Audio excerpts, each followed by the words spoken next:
आज हम बात कर रहे हैं एक ऐसे संघर्ष की जो न केवल भौगोलिक रूप से दूर है, जिसकी चिंगारी पूरी दुनिया में आग लगा सकती है। यह एक ऐसा संकट है जो अंतर्राष्ट्रीय समुदाय के लिए एक गंभीर चुनौती बन गया है और जिसके परिणाम दूरगामी हो सकते हैं।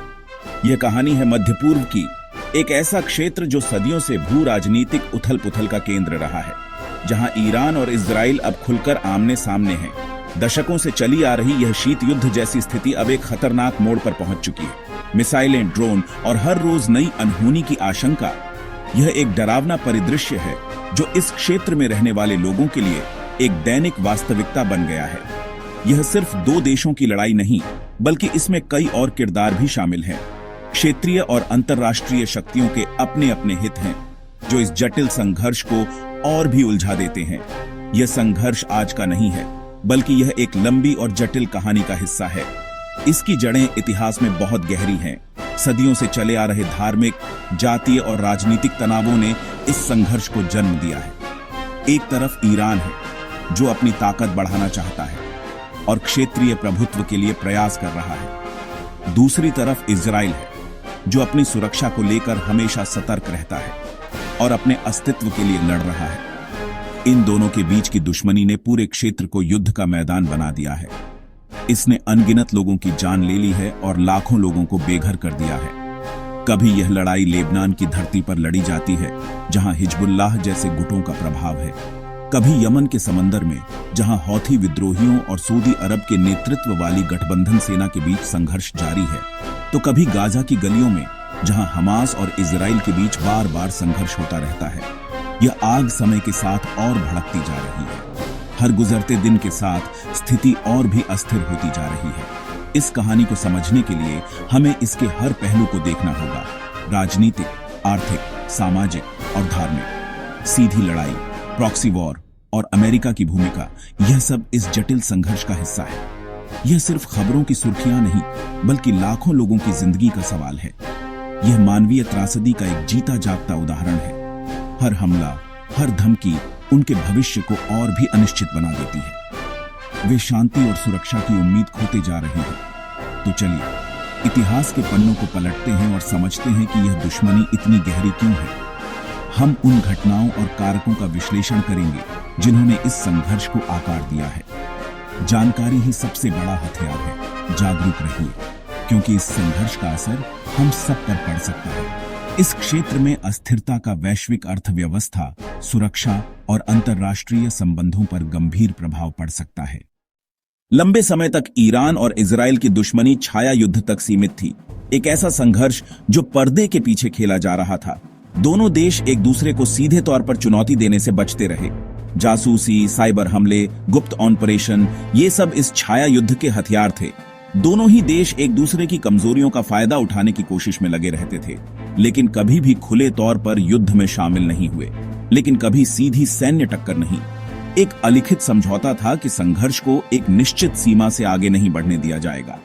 अब हालात बदल चुके हैं। वर्षों से चली आ रही यह अघोषित नीति अब टूट चुकी है। हाल ही में ईरान ने सैकड़ों ड्रोन और मिसाइलें एक साथ सीधे इजराइल पर दागी, एक ऐसा कदम जिसने पूरी दुनिया को चौंका दिया। यह पहली बार था जब ईरान ने अपनी जमीन से सीधे इजराइल पर इतना बड़ा हमला किया था। इतना बड़ा हमला किया। यह सिर्फ एक जवाबी कार्रवाई नहीं थी, बल्कि एक स्पष्ट संदेश था। यह हमला सीरिया में ईरानी दूतावास पर हुए हमले का बदला था, जिसमें कई ईरानी अधिकारी मारे गए थे, जिसका आरोप इजराइल पर लगा। ईरान ने इसे अपनी संप्रभुता पर हमला माना था। इजराइल ने भी जवाबी कार्रवाई की, यह दिखाते हुए कि वह चुप नहीं बैठेगा। ईरान के अंदर सैन्य ठिकाने को निशाना बनाया, एक ऐसा हमला जो ईरान के लिए एक चेतावनी थी। अब यह लड़ाई धमकियों से आगे बढ़कर एक खतरनाक मोड़ पर आ गई है। मिसाइलों और ड्रोनों की होड़ बन गई है। दोनों देश अपनी सैन्य क्षमता का प्रदर्शन कर रहे हैं। दोनों देश अपनी सैन्य ताकत दिखा रहे हैं और यह प्रदर्शन एक बड़े खतरे की घंटी है और एक छोटी सी गलती भी बड़े युद्ध को जन्म दे सकती है। इस नाजुक स्थिति में संयम बरतना बेहद जरूरी है। इस सीधी लड़ाई ने पूरे क्षेत्र के समीकरण बदल दिए हैं। अब कोई भी सुरक्षित नहीं है। अब डर है कि अगला हमला कब और कहां होगा। हर कोई सांस रोककर इंतजार कर रहा है। कूटनीतिक रास्ते लगभग बंद हो चुके हैं, जिससे तनाव और भी बढ़ गया है। यह संघर्ष अब पूरे मध्य पूर्व की स्थिरता के लिए गंभीर खतरा बन गया है। इस संकट को हल करने के लिए तत्काल कार्रवाई की आवश्यकता है। ईरान की सबसे बड़ी रणनीति है प्रॉक्सी वॉर, एक ऐसी रणनीति जो उसे सीधे तौर पर युद्ध में शामिल हुए बिना अपने लक्ष्यों को साधने में मदद करती है। यह एक जटिल और बहुआयामी दृष्टिकोण है जिसका उद्देश्य क्षेत्रीय शक्ति संतुलन को अपने पक्ष में करना है, यानी अपने सहयोगी गुटों के जरिए लड़ाई लड़ना। इन सहयोगी गुटों को ईरान द्वारा वित्तीय, सैन्य और राजनीतिक समर्थन दिया जाता है, जिससे वे अपने अपने क्षेत्रों में ईरान के हितों को आगे बढ़ाते हैं। लेबनान का हिजबुल्लाह सबसे शक्तिशाली प्रॉक्सी है, जो ईरान के समर्थन से लेबनान में एक मजबूत राजनीतिक और सैन्य ताकत बन गया है, जिसके पास हजारों मिसाइलें हैं और जो इजराइल की उत्तरी सीमा पर तैनात है। यह इजराइल के लिए एक बड़ा खतरा है और इस क्षेत्र में तनाव का एक प्रमुख कारण है। गाजा में हमास, जो एक और महत्वपूर्ण ईरानी सहयोगी है, और इस्लामिक जिहाद जैसे संगठन भी ईरान से समर्थन पाते हैं और इजराइल के खिलाफ लगातार संघर्ष करते हैं। इन संगठनों को ईरान द्वारा हथियार, प्रशिक्षण और वित्तीय सहायता प्रदान की जाती है। यमन के हूती विद्रोही भी ईरान के सहयोगी हैं, जिन्हें ईरान द्वारा हथियार और प्रशिक्षण दिया जाता है। उन्होंने हाल ही में लाल सागर में व्यापारिक जहाजों पर हमले किए, जिससे अंतर्राष्ट्रीय समुदाय में चिंता बढ़ गई है, जिससे वैश्विक व्यापार प्रभावित हुआ। इन हमलों ने वैश्विक अर्थव्यवस्था पर महत्वपूर्ण प्रभाव डाला है। सीरिया और इराक में भी ईरान समर्थित शिया गुट अमेरिकी सैनिकों पर हमले करते रहते हैं। इन हमलों का उद्देश्य क्षेत्र से अमेरिकी सैनिकों को निकालना है। यह प्रॉक्सी नेटवर्क ईरान को पूरे क्षेत्र में प्रभावशाली बनाता है और उसे अपनी विदेश नीति के लक्ष्यों को प्राप्त करने में मदद करता है और इजराइल को कई मोर्चों पर उलझाए रखता है। यह इजराइल के लिए एक बड़ी सुरक्षा चुनौती है। प्रॉक्सी वॉर ने इस संघर्ष को और जटिल और खतरनाक बना दिया है, क्योंकि इसमें कई अलग अलग गुट और देश शामिल हैं। अब यह लड़ाई सिर्फ दो देशों की नहीं, बल्कि पूरे क्षेत्र की है। यह एक क्षेत्रीय संघर्ष में बदलने की धमकी दे रहा है। इस संघर्ष में अमेरिका सबसे बड़ा खिलाड़ी है, इजराइल का करीबी और शक्तिशाली सहयोगी। अमेरिका हर साल अरबों डॉलर की सैन्य सहायता देता है, जिससे इजराइल अत्याधुनिक हथियार और मिसाइल डिफेंस सिस्टम खरीदता है। आयरन डोम जैसे सिस्टम अमेरिकी मदद से ही संभव हुए हैं, जो इजराइल को रॉकेट हमलों से बचाते हैं। अमेरिका कूटनीतिक स्तर पर भी इजराइल का समर्थन करता है। संयुक्त राष्ट्र में वीटो पावर का इस्तेमाल कर इजराइल को अंतर्राष्ट्रीय दबाव से बचाता है। हाल ही में जब ईरान ने मिसाइलें दागीं, तो अमेरिकी विमानों और युद्धपोतों ने इजराइल की रक्षा में अहम भूमिका निभाई। अमेरिका ईरान पर आर्थिक प्रतिबंध भी लगाता है ताकि वह परमाणु हथियार न बना सके और उसके प्रॉक्सी गुटों की फंडिंग रुके। हालांकि अमेरिका की भूमिका विवादित है। कई अरब देश उसे पक्षपाती मानते हैं, लेकिन इजराइल की सुरक्षा अमेरिकी विदेश नीति का अहम हिस्सा है। इजराइल का अस्तित्व 19वीं सदी के जायोनिज्म आंदोलन से जुड़ा है। यहूदियों के लिए अपनी ऐतिहासिक भूमि में एक देश बनाने का सपना।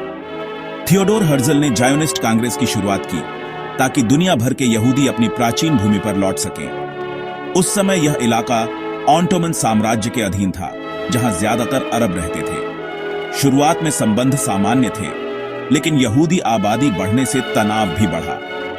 प्रथम विश्व युद्ध के बाद ब्रिटेन ने फिलिस्तीन पर नियंत्रण किया और बाल्फोर डिक्लेरेशन के जरिए यहूदियों के लिए राष्ट्रीय घर का समर्थन किया। इस घोषणा में अरबों के अधिकारों की रक्षा का वादा भी था, लेकिन उसे निभाना मुश्किल था।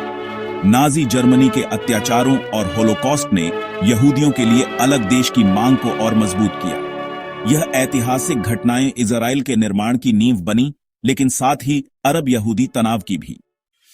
ब्रिटिश मैंडेट के दौरान फिलिस्तीन में यहूदी बस्तियां बढ़ीं, जिससे स्थानीय अरबों में असंतोष और हिंसा बढ़ी। ब्रिटेन दोनों पक्षों को संतुष्ट नहीं कर पाया और द्वितीय विश्व युद्ध के बाद मामला संयुक्त राष्ट्र को सौंप दिया। संयुक्त राष्ट्र ने फिलिस्तीन को दो हिस्सों में बांटने का प्रस्ताव दिया, एक यहूदी, एक अरब देश, और यरूशलेम को अंतर्राष्ट्रीय शहर बनाने का सुझाव। यहूदी नेताओं ने योजना स्वीकार की, लेकिन अरब देशों ने इसे अन्याय मानकर खारिज कर दिया। विभाजन के बाद पूरे क्षेत्र में हिंसा भड़क उठी। अब यह साफ था कि मामला युद्ध के बिना नहीं सुलझेगा। यह प्रस्ताव इजराइल के निर्माण की ओर पहला बड़ा कदम था, लेकिन साथ ही अरब यहूदी संघर्ष की जड़ भी। फिलिस्तीनियों के लिए यह उनकी जमीन और पहचान के लिए संघर्ष की शुरुआत थी। संयुक्त राष्ट्र के विभाजन प्रस्ताव के बाद 14 मई 1948 को इजराइल की स्वतंत्रता की घोषणा हुई। यहूदियों के लिए खुशी, अरबों के लिए नकबा। अगले ही दिन 5 अरब देशों ने इजराइल पर हमला किया, लेकिन इजराइल ने न सिर्फ मुकाबला किया बल्कि और जमीन पर कब्जा कर लिया। युद्ध के बाद इजराइल ने संयुक्त राष्ट्र की योजना से भी ज्यादा क्षेत्र अपने नियंत्रण में ले लिया। वेस्ट बैंक जॉर्डन के पास गया, गाजा पट्टी मिस्र के पास। फिलिस्तीनी राज्य का सपना टूट गया। लाखों फिलिस्तीनी शरणार्थी बन गए, जो आज भी अपने घर लौटने का अधिकार मांगते हैं। 1948 का युद्ध सिर्फ सैन्य संघर्ष नहीं था, इसने क्षेत्र का नक्शा और भविष्य हमेशा के लिए बदल दिया। इसी त्रासदी से हमास जैसे संगठन पैदा हुए, जो आज भी संघर्ष को जिंदा रखते हैं। आज की ईरान इजराइल दुश्मनी की जड़ें इजराइल की स्थापना और उसके बाद की घटनाओं में हैं। 1979 तक ईरान और इजराइल दोस्त थे, लेकिन इस्लामिक क्रांति के बाद सब बदल गया। ईरान ने इजराइल के अस्तित्व को नकार दिया। ईरान ने खुद को फिलिस्तीनियों का रक्षक बताया और हिजबुल्लाह, हमास जैसे गुटों का समर्थन शुरू किया। ईरान का मानना है कि इजराइल एक अवैध राष्ट्र है, जिसे पश्चिमी ताकतों ने क्षेत्र को नियंत्रित करने के लिए बसाया। इजराइल को सबसे बड़ा डर ईरान के परमाणु कार्यक्रम और उसके प्रॉक्सी गुटों से है। अब यह संघर्ष सिर्फ राजनीतिक नहीं, वैचारिक भी है। दोनों देश एक दूसरे को अस्तित्व के लिए खतरा मानते हैं। जब तक ऐतिहासिक समस्याओं का समाधान नहीं निकलता, यह आग सुलगती रहेगी। यह संघर्ष सिर्फ ईरान इजराइल या मध्य पूर्व की बात नहीं, इसका असर पूरी दुनिया पर पड़ता है। सबसे बड़ा खतरा है कि अगर सीधी लड़ाई छिड़ी तो अमेरिका, रूस जैसी ताकतें भी इसमें खिंच जाएंगी। पूरा क्षेत्र युद्ध का मैदान बन सकता है। मध्य पूर्व तेल का सबसे बड़ा उत्पादक है। यहां तनाव बढ़ते ही तेल की कीमतें और वैश्विक अर्थव्यवस्था हिल जाती है। हूती विद्रोहियों के हमलों से व्यापार प्रभावित हुआ। सामान महंगा हुआ। एक बड़ा युद्ध पूरी दुनिया को आर्थिक संकट में डाल सकता है। मानवीय संकट भी गहरा है। लाखों फिलिस्तीनी शरणार्थी, गाजा और वेस्ट बैंक में हिंसा, इजराइल में भी असुरक्षा। जब तक इस संकट का न्यायपूर्ण समाधान नहीं निकलता, शांति की कल्पना नहीं की जा सकती। इसलिए इतिहास को समझना, जागरूक रहना और समाधान की कोशिश करना हम सबकी जिम्मेदारी है, क्योंकि इस आग की तपिश हम सब तक पहुंच सकती है।